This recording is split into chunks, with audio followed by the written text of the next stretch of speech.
Culvert মুরগির লাল লাল ঝোল কিভাবে রান্নাটা করলাম ভিডিওটা সম্পূর্ণ দেখতে থাকো।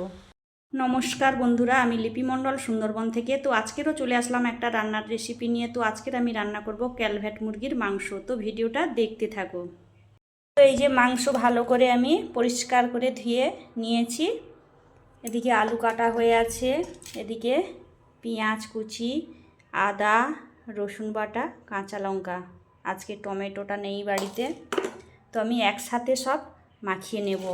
এইভাবে আজকে রান্নাটা করব, সবই একসাথে মাখিয়ে নেব। আলুও দিয়ে দেব। দিয়ে দিলাম পরিমাণ মতন লবণ, হলুদের গুঁড়ো, লঙ্কার গুঁড়ো ও সর্ষের তেল। পরিমাণ মতন সর্ষের তেল দিয়ে দেব। তো আমি ভালো করে মাখিয়ে নেব।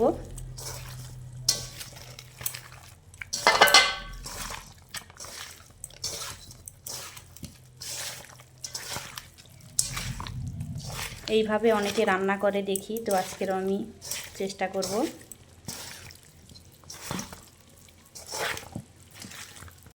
তো ভালোভাবে আমি মাখিয়ে নিয়েছি। এবার আমি ঢাকা দিয়ে দেব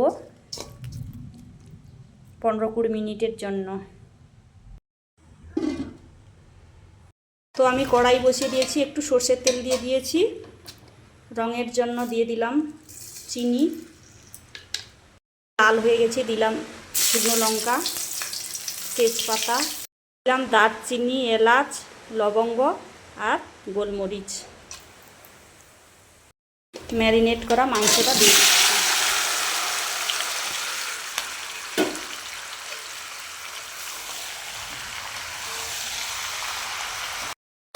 তো মাংসটা ভালো করে কষাতে হবে। আমি ঢাকা দিয়ে দিলাম 15 মিনিট মতন হতে থাকুক। তো 15 মিনিট হয়ে গেছে, আমি ঢাকাটা খুলে দেখব। দেখো কতটা জল বেরিয়েছে মাংসর থেকে। তো এই জলটাকে পুরো শুকিয়ে নিতে হবে, তারপর আমি মাংসতে জল ঢালবো। তো আবারও আমি ঢাকা দিয়ে দিলাম।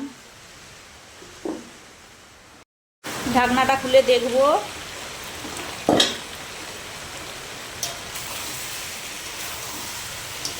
কষানো হয়ে গেছে দেখো বন্ধুরা, মাংসর থেকে দেখো তেল ছেড়ে দিয়েছে।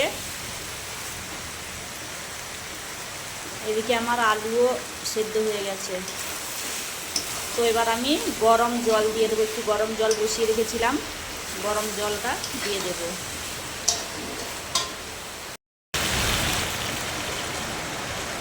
পরিমাণ মতন জল দিয়ে দিলাম।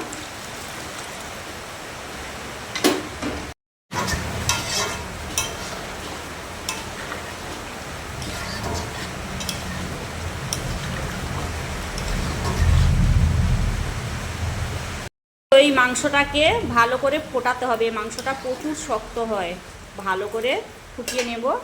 20 মিনিট মতন ফুটবে। তো ঢাকা দিয়ে দিলাম আমি, মাংসটা সেদ্ধ হবে।